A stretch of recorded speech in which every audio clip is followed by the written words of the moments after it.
Jangan menilai orang lain agar kamu tidak dihakimi oleh Tuhan. Karena Tuhan akan menilai Anda dengan cara yang sama seperti Anda menilai orang lain, dan Dia akan menggunakan dengan Anda ukuran yang sama yang Anda gunakan untuk mengukur orang lain. Mengapa Anda melihat bintik di mata saudara Anda dan tidak memperhatikan balok kayu di mata Anda sendiri? Bagaimana Anda bisa mengatakan kepada saudara Anda, biarkan saya menghilangkan noda itu dari mata Anda ketika Anda memiliki sinar di mata Anda sendiri? Munafik. Pertama-tama singkirkan sinar yang ada di mata Anda dan kemudian Anda bisa melihat dengan baik untuk menghilangkan noda yang ada di mata saudara Anda. Jangan memberi anjing apa yang suci, karena mereka akan menyerang dan menyerang Anda. Jangan melempar mutiaramu ke babi, karena mereka akan menginjak-injaknya. Tanyakan dan Anda akan menerima, cari dan Anda akan menemukan, mengetuk dan pintu akan dibukakan untukmu. Karena setiap orang yang meminta menerima, mereka yang mencari menemukan, dan pintu akan terbuka bagi siapapun yang mengetuk.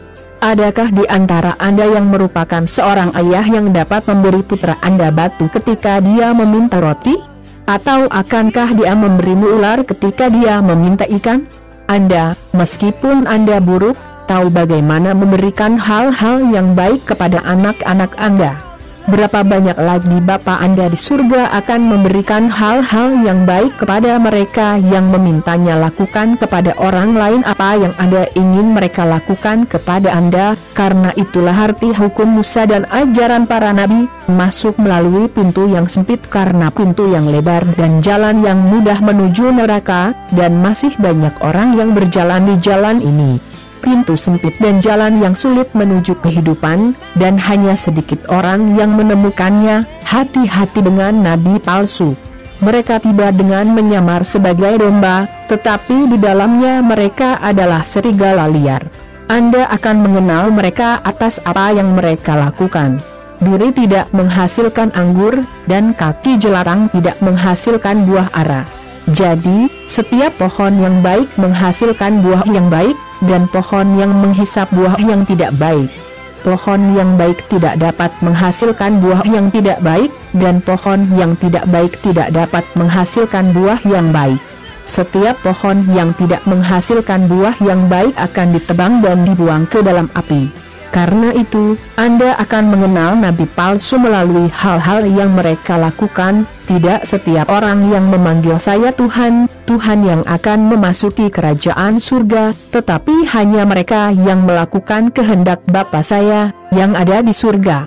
Ketika hari itu tiba, banyak orang akan berkata kepada saya, Tuhan, Tuhan, dengan kekuatan nama-Mu kami mengumumkan pesan Tuhan, dan dengan nama-Mu kami mengusir setan dan melakukan banyak mukjizat. Maka dengan jelas saya akan berkata kepada orang-orang ini, aku tidak pernah bertemu denganmu.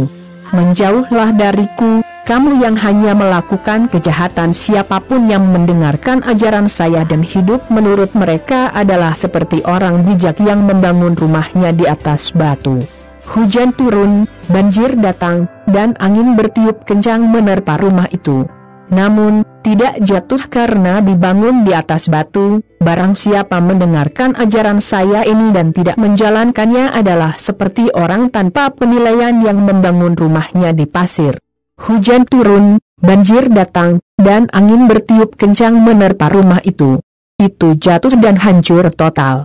Ketika Yesus selesai berbicara, orang banyak kagum dengan ajarannya.